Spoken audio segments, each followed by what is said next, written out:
So is AI the future of photography? Well, hello and welcome to this Fotospeed video with me, Tim. And I'm Vince. And today we are looking at AI, a bit of a controversial subject as it's been, with how we can use AI, because I know Adobe have just introduced it to Photoshop in this beta version that they've released. And I know, Vince, you're kind of a bit of a newbie with AI and what it is. And yeah, I mean, it's all completely new to me. I've tried to keep away from it as much as I possibly can. Obviously, AI being artificial intelligence, we all know that. But in terms of what it can do in photography, it's all quite new to me. We're hearing lots of things in the press, aren't we? Recently, there was the Sony World Photography Awards, where the chap Boris actually won the competition or won one of the categories. Went up to accept the award and then said, "No, I can't actually win the award." Yeah, I mean, it's AI. I've got my own kind of views on that. Okay. I think looking at it, the picture, I'll put it up on the screen so you can kind of remind yourselves about it. I think if you look at the hands, I think you can tell. I can't believe their panel of judges looked at it and believed it was real. Yeah, maybe I'm just being a little bit skeptical here, but I think... It's hindsight though, isn't it? Maybe they looked at it and thought, oh, that's quite arty, that's nice, not really taking into account AI, but yeah, possibly right. There's a lot of press Sony have got. Yes. I'll just leave that there. Certainly plenty of press time. And then at the other end of the spectrum, of course, we should probably mention the awards ceremony out in Sydney. So there was a lady, Susie Doherty, I think her name was, who entered a picture she had taken on her iPhone at an exhibition space and was rejected from the competition because the image must have been AI. But it turns out it wasn't. It was a real picture. So there's going to be lots of controversies on the whole subject moving forwards now. And the boundaries, I think, are really interesting. Yes. Adobe and Photoshop have had replaced Sky for a long time, and intelligent masking as well. Yeah. So where are the boundaries set, and where do we set them? I think they're still trying to be found, aren't they? I think that's the thing. I think it's... You're possibly right. I mean, maybe we're leaning towards, should there be an AI category in photography awards, just because there's so much interest in it now and so many people are playing around with it.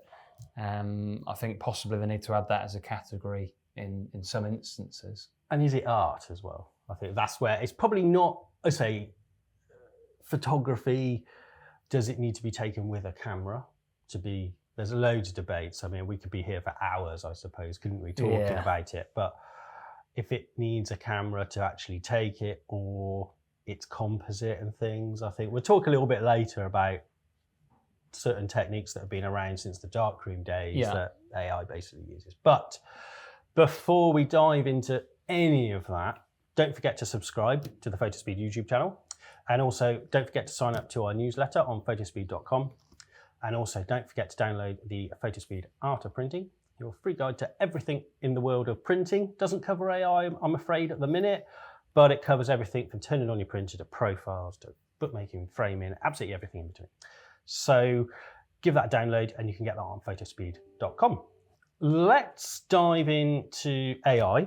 And the idea is I'm going to kind of try and show Vince kind of what AI is and what it basically does and it can do. And we've got all these prints that are actually all AI generated on the table, but we'll talk about those in a bit because I want to show you actually how I went about creating these pictures and how easy it was, really, to be honest, and what you need to do and where you can go to kind of have a play with it as well. And then we're going to look at the Photoshop features as well, because I think those are quite interesting in what it can do.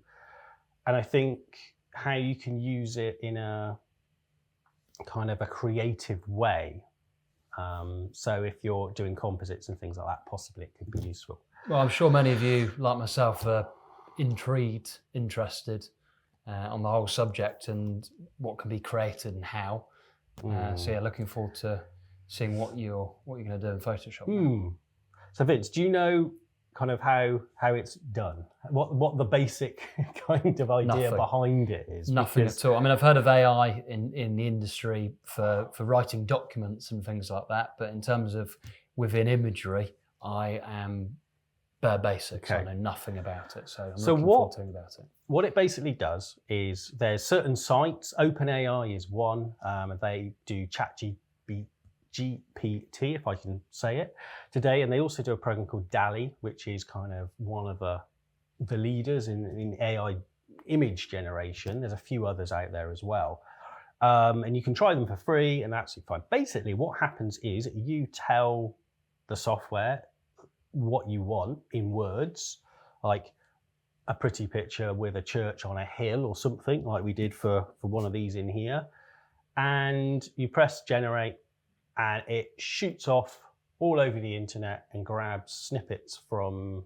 or parts of pictures from all these pictures on Google and things like that, and puts it all together for you. And what if you were to do it on 5 or 6 multiple occasions? Would it come back with different results every single time? Completely different? Completely different, yeah. Okay, interesting. You can just keep, you just keep clicking generate. And it's different every time? And it'll be different every time. My tests, anyway, generally.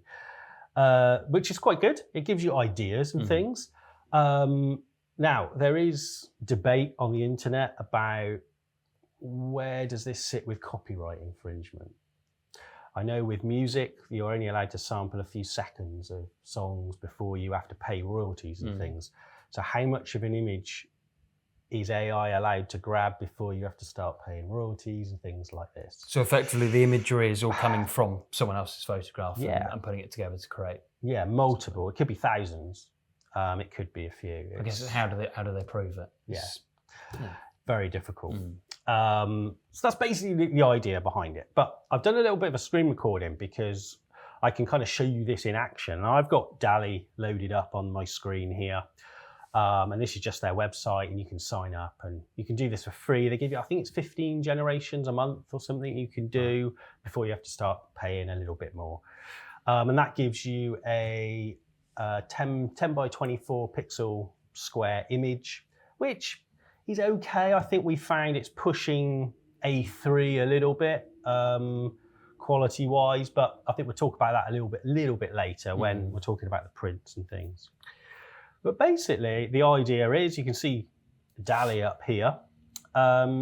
Basically, we say, what would we like? We could tap in landscape photograph. Now, I always do, I try to do a really nice, decent landscape because I'm not very good landscape photographer. So I'm thinking if I could get this landscape photographer with valley, nice valley hill with, I don't know, should we put a church on the hill like we did before? With a church on hill. There we are. It's probably a little bit. You can get as long as you want. You can even put in here what lens you want to use if you want it wide angle. So we might say wide angle lens. You can even specify like 18mm or something. You can really go into detail with it. Okay. And when you're creating, like you say the ones who won the Sony Award, and you see the really good stuff. There's a guy on Instagram, which I can't remember his name, but I'll put it up in a minute, that did all the pictures on the tube with all the people, and these people like coming towards them and stuff. It was fabulous. But they would do very, very long kind of descriptions. So you just basically click generate, and it whirs away for kind of a few minutes and things. More like seconds then, wasn't it? It was about 10 seconds. Yeah, and it generates a picture for you. Yeah. And it looks crazy. all right. Yeah. I mean, you could probably, that one's a bit dodgy. And it gives you like 4 variations you could try. I mean, that one's tried to put in a village as well. Do you get more options to pick from if you sign up to the full paid account? Yeah, and you can just, you can click variations, and that will generate some more variations for you. And it gives you 4, and you can flick through. And that's basically the idea of it. And you can just sit there and play with it until your heart's content, to be honest. It's got a little one. It's not the original, then the variations of that. Yeah, and it's got a little it's not that's probably not the best one. It's almost showing different angles of that hill. Yeah. And it's gone off and basically grabbed all these from all over the internet. Yeah, it's pretty impressive. Yeah, I mean, obviously, I always think these are like the first draft. Then you would start to then refine Dig in and add bits to it. Yeah, your description and add So you might bits. want a nicer sky or something. Yeah, put in like a stormy sky and things like maybe that. A cow in the foreground. Yeah. Here's something I did a bit earlier I just put in a couple holding hand walking down the street, lane in London or street in London. And some of them were all right. I think it was kind of like this one was okay. It was kind of passable. But you can see how powerful it could be. I mean, these are quite obviously AI, with little tweaks and things in here. I mean, my instant thought is, you talked about copyright, but if you're looking for a photograph as a design agency for a big campaign, perhaps the concern will be of the commercial photographer. Am I going to be of any use? This is playing devil's advocate, because if there aren't any copyright infringements and they're after a picture, they can just type in what they need and get it within seconds and not have to pay a penny. Yeah, and if you wanted just a quick picture for an Instagram post that's going to go and put text over the top of something like this one on the screen, that's going to be fine. You can just put the text in the top. Yeah, like say for a campaign, for a brochure, whatever, you don't have to credit anyone because it's millions of images, and there will be a concern for the commercial photographer, I think, for their place in the market now. Yeah, and that's quite worrying, I think, for stock and things like that it could be as quick as that to just generate something. I mean, we are going to come on to the resolution in a minute. The resolution isn't massive at this stage, is it, that we can see? Not without paying quite a bit to get those big files. Yeah. But it's enough for web and online and things, which is the scary thing for photographers, I think, because it's going to, I mean, you can just tap into something quite quickly and you react. Yeah, I mean, for a newsletter, like putting a newsletter together or some work on the website, it doesn't need to be massive resolution, does it, I guess? No. But things do get a little bit different with the prints. And we are all about print, as you know. Yeah. So we like to test the true quality of an image by printing it, because actually a lot of what you see on the screen is missed until you print it, and you see a lot more in print form. And you were saying they look bloody good on screen. Yeah, I mean, they look absolutely fine on screen. You probably get away with it. Not so. It's like we always say, though, when guaranteed, when you print something, be it a real photograph, and you print it, you will always spot something. I can guarantee it, because your eyes just look at it in a different way. Yeah, completely different. Your eyes sort of work your way around the image, don't they, when it's printed, and you give it a bit more time than you do on the screen. And I think with AI, this is really heightened, isn't it? It's on screen, it's fine. It looks, you can get away with it. When you print it, because you're looking at it in that more kind of educated way, I suppose, you're looking at it in a different way as a print. You spot stuff instantly. I know you spotted something on this one. Well, yeah, with the couple here, the eyelashes, they look horrendous. The hands don't look right. They look a bit clumsy. The just little bits on the chin, it all looks a bit fake, if I'm honest. Yeah. With you on that.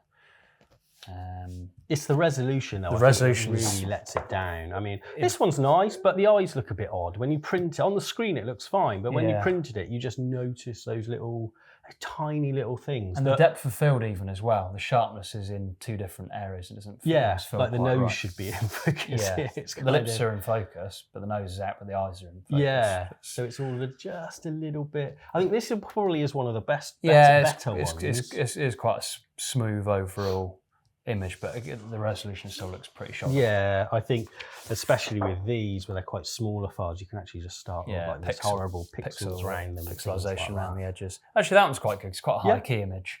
You probably get away with that, actually. Yeah, and I mean, it looks absolutely fine. Hopefully you can see on the camera here, kind of, I'll do some close-ups and bits as well. But Yeah, I mean, they look absolutely fine. They get away with them. I mean, probably they're not particularly good pictures, as in photographically. I think Tim was typing in the wrong things. Yeah, I was. This one's all right, but Pretty- it's just the resolution is really let Pretty it boring go. landscapes by all accounts, but That's- you got a basic idea. That's the problem. See, I'm not a landscape photographer. Yeah, I you think. can't type AI landscape language. That's Yeah. the landscape photographer was doing it. They'd probably get better results, I reckon. Yeah, but let's talk a little bit about AI in Photoshop as well. Yes, because this is a bit I'm interested in. this is completely generated from scratch, and this is the worrying bit. There's no photography involved whatsoever. It's You not just photography. tap It's an image, granted, but there's no photography involved. Yeah, I think that's the worrying bit. Yeah. I think now in Photoshop, what they've done in the beta version that you can download, they've introduced something called generative fill. Now, this is a tool that will basically fill in parts of the image, and they've had replace sky for a while. That's been out a while. Yeah. For the last few years, I think, a couple of years. Add rain or whatever. Yeah, and you do can the water movement, blur, and all that sort of stuff. you add can that as well. Yeah, with the selective masking and things like this, you can add in different parts of a picture. You could change the sky and things like that. And that caused a bit of a stir when it came out, I think. I know that a few camera clubs banned it and things, that was kind of not allowed to use it. So Adobe have taken a further step forward and introduced this generative fill, which in its very basic form can add to a picture. So what I did, I'll dive into the computer and I will show you a couple of examples I've already done. Now, I've got a shot here that is a street shot, that's just a stock image. And I've done a couple of changes on here, I think, to say. The first one I did was I wanted to see if I could add in a couple of people walking on this zebra crossing. Mm-hmm. So I just tapped in, add 3 business people, I think. I didn't specify if they were male or female. Add 3 business people walking on crossing. And what it did was it didn't generate 3, it did 2. Maybe it recognised there's already one on there and thought, I'll be clever. That's a good point, actually. You Yeah. might have realised there's one on there already. So this was the original picture here. And I'll just turn on the layer, and it basically added these 2 people in, which I think it's done a pretty good job. Yeah. What I am quite blown away by is this taxi here in the background. Yeah. It changes a bit. They've tried to kind of add it in. And yeah. But from a distance, it looks all right. But it's missing shadows, isn't it, I think? yeah. Or a bit of a shadow. But again, Photoshop gives you a few different options. The problem with it is I didn't specify in here if it was in black and white. So my first joke, it's kind of giving me some colour ones, which is fine. But I still haven't got my 3 people. I like to say 2 plus 1, Tim. Yeah. I think it's just being very clever and recognising you've already got one on there. It's done the shadows all right there, isn't it? And the Bit of one of them. the other one's fit's a bit shadows odd. missing. We're being critical though. It's pretty impressive. Yeah. So that was fine. I thought, well, I'll take it another step. I want to put a truck in this gap just in here as well. So I just tapped in putting a truck in, and it kind of popped it in for me. Again, quite easy to do. And I'll show you how easy it is to do this, because basically you just get the rectangle marquee tool or select tool, and you just drag a rectangle where you'd like to put something. Yeah. And this box comes up, generative fill. You just click on it, then put in add truck, say in there. And it could be as simple as that, to be honest. Can I assume this is all linked to the internet? So it's not picking up from like a It's basically library. doing the same thing as we just did in DALL-E. It's kind of just going out there and grabbing stuff. I think it uses Adobe stock. Right, That would be, they haven't officially said that. Kind of makes sense, to be honest, a big stock library like that. Let's see what it does. So I'm just going to click on generate, and it's just going to put in a generative layer in here. The speed of it depends on your computer and things. My Mac isn't particularly fast today, but it's put something in there. Yeah. Yeah, it's all right. Let me see if there's a better one though. That's a bit of an odd truck. I haven't seen one of those before, but you can. There's something to get. You could get away with it. Now, also, there's another way you could use it, in the sense that we could, if we wanted a larger canvas here, so we wanted to make this square, say for instance, if I just go up to image and then canvas size. Because normally you do what, content aware fill or something, wouldn't you? Yeah, and it would try and sort of guess, struggle. and it would struggle, to be honest. So I'm going to make this, so the height is 5 so I'm just going to make this a square image, basically. And then we've got these big pieces of white down the side here, which isn't kind of ideal. So we would do like a content aware fill, but it doesn't do the best job. It kind of so you get away with it for sort of canvas wraparounds and things like that. It's not so bad, but generally speaking, it's not brilliant. Now, this I think is where it can excel, but saying that, it's probably I shouldn't big it up because it's probably going to fail miserably now. This is happening live, so it could go wrong. So if I just get my marquee tool again, I'm just going to drag down this side, and I'm just going to select a little. So do you always have to select a bit of? Yeah. Okay. Like select a bit of it, and I'm just going to click on generative fill, and then just generate. I'm not going to put in any prompts at all this time. You could do if you wanted. I'm just not. I'm just going to let it do its thing and see kind of what it comes up with. So it's whirring away. It's just sampling the rest of the picture there, just to kind of think. There we are. And it has just added in a bit in here. It's even put in the gherkin in the middle of the road. So even better. So you can still. Yeah, that looks pretty good. Yeah, you can. Yeah. You can pick the one that looks most realistic. If you don't like it though, you can regenerate it. And basically you can do that on the other side as well. There we go. So what it's going to do is just whir away on the other side now and generate the rest of that picture. So that could be useful. I'm not sure how it'd be useful photography-wise. And again, that ethical kind of... It's not photography, let's be honest. It's not. It's creative. And it's going back to sort of, for commercial purposes and marketing, I think it's quite handy just to add bits and pieces in. Yeah, I mean, if you wanted a quick, I don't know, I was doing a quick Instagram post or something and we wanted writing over the top of it, we could probably get away with something like that. That second bit though, that's amazing. Yeah, and it adds in. It actually looks real. It's followed the line of the pavement and there's a splash coming over the car out of the puddle and stuff like that. It's just like... It's ridiculous. I wouldn't have thought of doing that, but it's done it. Yeah. So it's little touches, like say that splash going over the car, and it's kept the perspective of the building. It's ridiculous. I think what this has shown us, though, that I think for a quick kind of Instagram post or something for marketing and things, it can be quite useful. It's something to get away with. I think I've kind of thought about it. Yeah, I think we kind of have to accept that AI is here to stay. Is AI going to take over from photography? Definitely not. It's a different category, isn't it? It's a completely different category. Obviously, the generation side of things online, that's not photography. That's just the generation of images. Is there a place for AI in photography? Quite possibly, having just witnessed what Tim's done on screen to add bits and pieces. But I feel that it is a whole new category in terms of photography awards. I mean, if you think about entering an image into a competition, generally you have to provide a raw file. So you can't just send in an image and expect to win the competition with an AI generated picture. But this goes all the way back to art. Is art dead? Back in the invention of photography.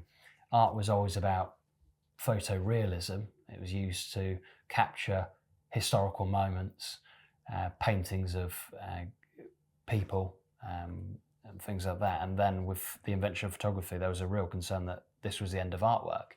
And it just led to a whole new channel of artwork with impressionism Well, yeah, it almost did a full circle with Impressionism because they were painting because all the pictures were quite blurry with long exposure. Exactly. So it was kind of it became itself. more creative, shall we say? Added a whole new creative angle. So potentially with AI, we can see you can get very creative. And it will probably increase the value of photography as well. That's a really good point. Proper, I say proper in inverted commas. Real, actual photography will give it a value. But I think we've learned the telltale sign is probably to actually give it a print, and then you can probably spot some little things. And you'd start to see it in print, like we said earlier, with the eyelashes, the squareness of the jaw and hand lines and things like that. It's still at its early stages in photography purposes, but it just means more people have to do print competitions and actually submit a print. Get their work printed. Obviously on Fotospeed paper, obviously. Yeah. But I think that's a really good place to kind of stop our discussion, and please carry it on in the comments and things. And if you've got any suggestions for new videos or anything, or you'd like to see us do anything, pop them in the comments. We always read them and try and get back to you as best we can. But on that note, we'll probably finish. As always, don't forget to subscribe to the Fotospeed YouTube channel. Also, don't forget to sign up to our newsletter on photospeed.com to keep up to the latest news and exclusive offers and everything.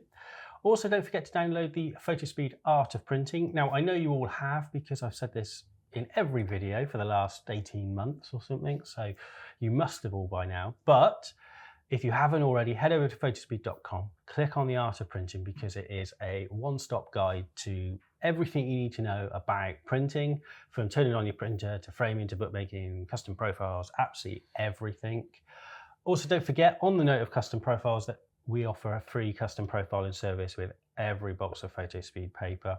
So there's no excuse to get the best print your printer can produce out of your printer. And we're here to help you along the whole way as well. So we can hold your hand along the whole process. So on that note though, don't forget that we'll be here next Thursday. We release a new video every Thursday on the Fotospeed YouTube channel. So until next Thursday, bye-bye. See you next time.